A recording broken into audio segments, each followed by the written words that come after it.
Dr. Elias Watson's London clinic smelled of antiseptic and quiet desperation. His last patient, Milo Rossi, sat perched on the examination table, nervously tapping his Converse against the metal leg. 6 weeks post-op, the surgical scar on Milo's abdomen was healing cleanly, a stark line against pale skin. Elias focused on the chart, not the way Milo's faded band t-shirt clung to lean shoulders. "Wound looks excellent, Milo," Elias stated, his voice carefully neutral. He kept his touch clinical as he palpated the area around the scar. "No tenderness. Bowel movements regular?" "All good, DOC," Milo replied, his voice lighter than Elias remembered from PI surgery consultations filled with anxiety. "Feeling almost human again." He offered a tentative smile that crinkled the corners of his dark eyes. Elias nodded, jotting notes. Milo Rossi, 28. Emergency appendectomy. No complications. Model patient, really. Polite. Followed instructions. Asked thoughtful questions. There was an intensity about him, though a watchfulness Elias often saw in artists or writers, people who observed the world closely. He'd noticed the sketchbook poking out of Milo's bag during previous visits. "Final check, then," Elias said, stepping back, creating physical distance. "I am discharging you officially. No heavy lifting for another fortnight, but otherwise, you're free." He offered a professional smile. "Any final questions?" Milo hesitated, swinging his leg slightly. "Just, thanks, really. I know it was routine for you, but waking up in agony that night." He shuddered slightly. "You were calm." It helped. Elias felt an unwarranted warmth spread through his chest. He stamped it down. "Part of the job. Glad you're feeling better." He handed Milo the discharge papers. "Follow up with your GP if anything concerns you, but I don't anticipate issues." As Milo hopped off the table, pulling his shirt down, Elias caught a glimpse of intricate black linework tattooed on his forearm, geometric patterns intertwined with delicate birds. It suited him. "Take care, Mr. Rossi," Elias said formally, turning towards the sink to wash his hands, a ritualistic barrier. "You too, Dr. Watson," Milo replied. The door clicked softly shut behind him. Elias leaned against the sink, the water running over his hands. He stared at his reflection in the small mirror above it. Tired eyes, lines deepening at 42. The perpetual slight stoop from long hours. Milo's gratitude was genuine, touching even. But it was just patient appreciation. Nothing more. Yet, the quiet energy that had left the room with Milo felt significant. Elias shook his head, dispelling the thought. Professional detachment was paramount. He had rules, boundaries, a life meticulously ordered to avoid complications. Milo Rossi was now a closed file. He turned off the tap. The silence of the empty room suddenly profound. 3 weeks later, Elias found himself in the fluorescent glare of a late-night supermarket. Basket containing microwave meals and cheap coffee, the staples of his existence when too tired to cook. He was mentally replaying a difficult consultation, the weight of a terminal diagnosis delivered earlier pressing down when he literally bumped into someone rounding the cereal aisle. "Oh, God, sorry," a familiar voice exclaimed. Elias steadied. The other man instinctively, his hands gripping firm shoulders. Recognition hit him like a mild electric shock. "Milo!" Milo Rossi blinked up at him, surprise widening his eyes. He looked healthier, color back in his cheeks, hair slightly messy. He held a basket containing organic vegetables, artisan bread, and sketching charcoal. "Dr. Watson, wow, small world," he grinned. A genuine, open expression Elias hadn't fully seen in the clinic's constrained environment. Indeed, Elias managed, quickly releasing Milo's shoulders, feeling the residual warmth through the thin cotton of his hoodie. "How are you?" "Fully recovered, I trust." He kept his tone professional. Doctor to former patient. "Absolutely. Back to climbing ladders and wrestling canvases," Milo said, gesturing vaguely. "I'm a scenic painter. Theatre sets." He nodded towards Elias's sparse basket. "Long day." "The usual," Elias replied, shifting his basket. "Emergency surgery tends to disrupt meal planning."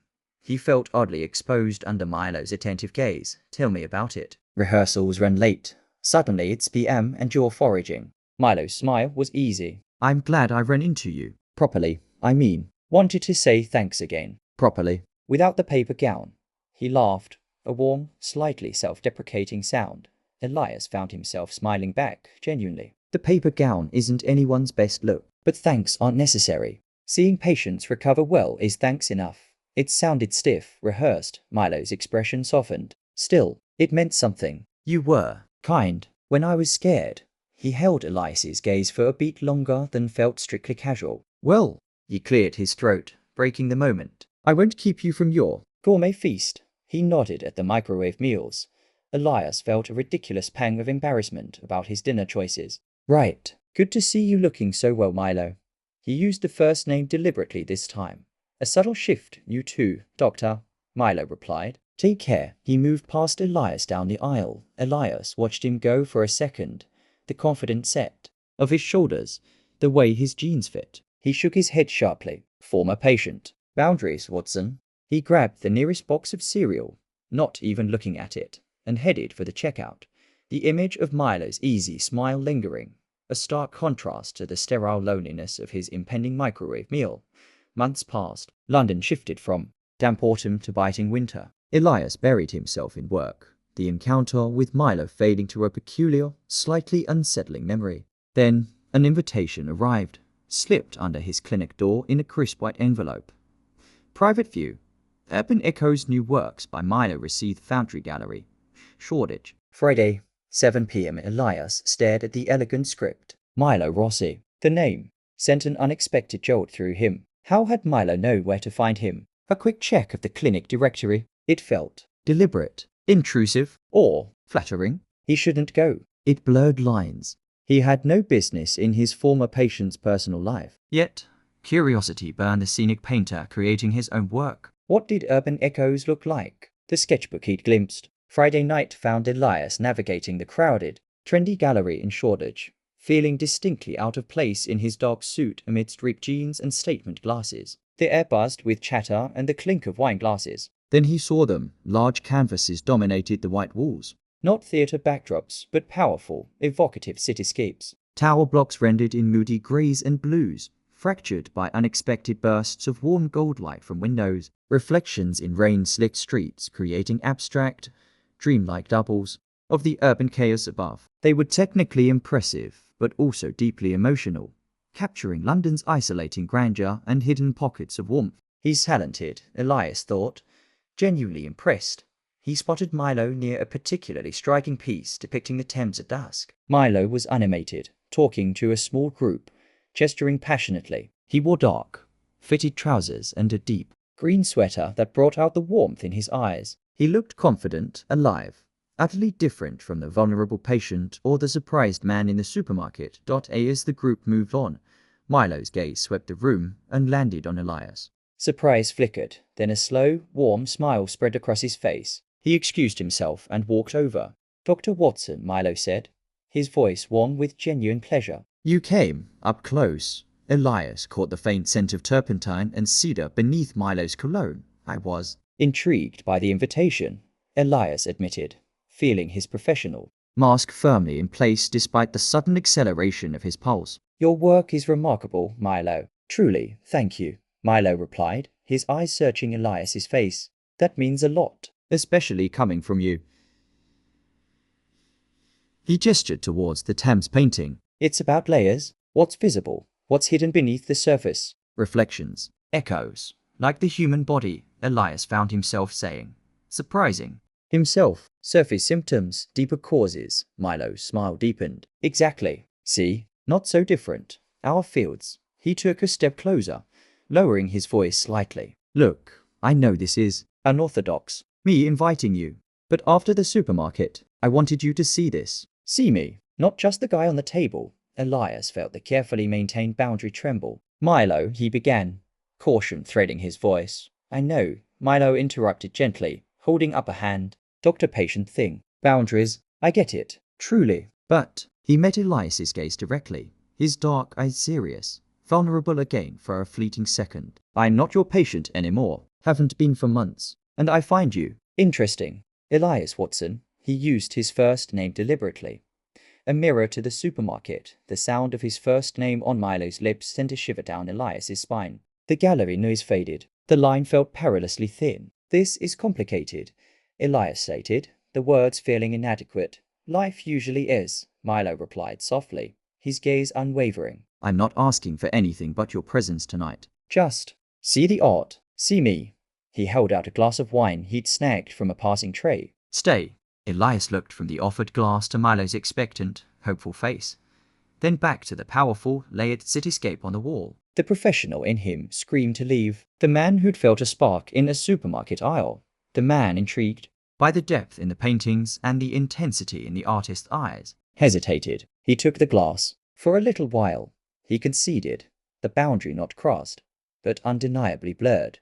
They didn't meet again immediately. Elias needed space, time to process the gallery, Milo's words, the undeniable pull he felt. He buried himself in complex cases, extra shifts. Yet Milo lingered, the intensity in his eyes, the warmth of his voice saying Elias, the raw talent. On the gallery walls, a fortnight later, on a rare afternoon off, Elias found himself wandering near the Foundry Gallery. He told himself it was coincidence. Rain began to spit, cold and insistent. Seeking shelter in a small, steamy windowed Italian cafe, he ordered an espresso. As he sat down, he saw him. Milo was tucked into a corner booth, sketchbook open, a half-finished cappuccino beside him. Raindrops glistened in his dark hair. He looked up as Elias approached, surprise melting into that warm smile. Dr. Watson, fancy seeing you here. His tone was light, but his eyes held a question. Elias, please. Elias found himself saying, sliding into the opposite seat without invitation. We seem destined for collisions, Mr. Rossi. Milo, he corrected gently. And destiny sounds better than coincidence, don't you think? He closed his sketchbook, giving Elias his full attention. Escaping the rain, or escaping something else? Both, perhaps, Elias admitted, stirring his espresso. The cafe felt intimate, safe. I've been thinking about your show, the Urban Echoes concept. It stayed with me. Milo leaned forward slightly. Yeah, which piece? The Thames one, Elias said. The reflection. It wasn't just a mirror image. It was distorted, warmer somehow, more hopeful than the cold buildings above. Milo's eyes lit up. Exactly. You saw it. He seemed genuinely thrilled. That's the echo. The city's harsh reality reflected back, but transformed by light, by perspective. Finding beauty in the cracks, he paused, studying Elias. Medicine must be like that sometimes. Seeing beyond the illness. Elias thought of his terminal patient, the quiet dignity amidst the despair. Sometimes, finding the human spirit beneath the diagnosis. It's not always easy. He rarely spoke about this with anyone. It's heavy, Milo said softly, understanding in his gaze. Carrying that. It wasn't pity. It was empathy. They talked, not about medicine or art directly, but about London's hidden corners, terrible theatre productions they'd endured, the struggle to find decent coffee. Elias discovered Milo's dry wit, his passion for vintage motorcycles, his fear of pigeons. Milo learned about Elias's love of obscure jazz records, his disastrous attempt at gardening, his quiet frustration with hospital bureaucracy. The conversation flowed easily, naturally. The doctor and the artist dissolved, leaving just Elias and Milo. The rain lashed against the window, cocooning them in the warm, fragrant bubble of the cafe. As Elias finished his second espresso, reality nudged him. I should go, he said reluctantly, glancing at his watch. Rounds. Milo nodded. A flicker of disappointment quickly masked. Of course, the city's sick need you. He hesitated, then pulled a charcoal pencil from his bag, scribbling on a napkin. He slid it across the table. My number. No pressure. Just, if you ever want to escape the hospital smell for decent coffee, or talk about cracked pavements and hidden light. Elias looked at the napkin, then at Milo. The boundary was now a tangible thing between them on the sticky table. Crossing it felt monumental, potentially reckless. He picked up the napkin, the charcoal number smudging slightly under his thumb. Decent coffee is hard to find, he said, a tentative offering. Milo smiled. That crinkling at the eyes smile that Elias was starting to crave. Tell me about it. Take care, Elias. He reopened his sketchbook, a silent dismissal that felt like an invitation. Elias stood, the napkin burning a hole in his pocket. He walked back out into the rain, the cold air a shock. The weight of his responsibilities felt heavier, yet somehow a small, unfamiliar spark of warmth flickered deep within him, ignited by shared laughter and the promise of a number on a cafe napkin. The space between them felt charged, full of potential and peril. Weeks became a cautious dance. Texts about coffee shops, brief, safe encounters, a shared lunch in a busy museum cafeteria discussing Renaissance art vs. Modern medicine. Elias learned Milo's coffee order flat white, extra hot. Milo teased Elias about his terrible taste in scarves. They talked books, films, the absurdity of life. They carefully avoided the minefield of their first meeting, the power dynamic that had brought them together. The connection deepened, a slow, steady current beneath the surface of friendly chats. The spark Elias felt in the supermarket had become a persistent glow. One rainy Thursday evening, Elias found himself outside Milo's warehouse studio in Hackney. Wick, responding to a slightly cryptic text. Flat white emergency. Also, my radiator's making apocalyptic noises. Moral support or engineering advice. It felt like a threshold. The studio was vast, high-ceilinged, smelling powerfully of oil paint, turpentine, and dust. Canvases leaned against walls, half-finished. Cityscapes sharing space with surreal sketches. Tools and brushes lay scattered. In the center stood a massive, intricate model of a Gothic castle, clearly a theater set piece. And by a grimy window, bathed in the grey afternoon light, stood Milo, frowning at a hissing radiator, a wrench in his hand. He looked effortlessly attractive in paint-splattered jeans and a thermal shirt. Apocalypse confirmed, Elias asked, closing the door behind him. Milo turned, relief washing over his face. Elias, thank God. It started groaning like a dying mammoth. An hour ago, he gestured helplessly at the valve. I'm good with canvas, less so with plumbing. Elias, whose DIY skills were equally dismal, couldn't help but laugh. I'm a doctor, Milo, not a plumber. But let's see. He approached, shedding his coat. They stood shoulder to shoulder, peering at the uncooperative valve. Elias pointed, his hand brushing Milo's arm. A jolt, subtle but undeniable. He pulled back slightly, Milo noticed. He lowered the wrench, turning fully to face Elias. The radiator was forgotten. The studio was silent except for the drumming rain on the skylight and the frantic beat of Elias's own heart. The air crackled. It stopped groaning, Milo murmured, his eyes fixed on Elias's. A statement loaded with meaning. It's remarkably quiet now, Elias agreed, his voice low. The months of careful restraint, the suppressed attraction, the magnetic pull he'd felt since the gallery, it all coalesced in this charged moment. The boundary wasn't just blurred. It was dissolving in the face of raw, mutual feeling. Milo took a small step closer, closing the gap Elias had created. Elias. His name was a soft breath. This thing between us, it's not just me, is it? Elias looked into Milo's eyes, earnest, hopeful, vulnerable. He saw the former patient. Yes, but overwhelmingly, he saw the talented artist, the witty companion. The man whose presence had slowly filled a void Elias hadn't fully acknowledged. He saw the person who made him feel seen, not just as Dr. Watson, but as Elias. He thought of the rules, the potential complications, the ethical whispers. Then he thought of the warmth in the cafe, the shared laughter, the persistent glow that had only grown brighter. No, Elias whispered, the word, heavy with finality and surrender. It's not just you. He lifted his hand slowly, giving Milo time to pull away. He didn't. Elias gently brushed a smudge of charcoal from Milo's cheekbone. The touch was electric. Milo's breath hitched. He leaned into the touch, his eyes fluttering shut for a second before reopening, blazing with emotion. He covered Elias's hand with his own, pressing it against his cheek. Then stop fighting it, he pleaded softly. Please, Elias Watson, the meticulous surgeon, the rule follower, looked at the man before him, no longer a patient, but a man he deeply desired. He saw the layers Milo painted, the echoes he captured. He saw a future crackling with possibility. He stopped fighting. Leaning in slowly, deliberately, he closed the final distance. Their lips met, tentative at first, a question, then deepening into an answer as Milo responded with equal hunger. It wasn't a collision this time, but a resonant meeting,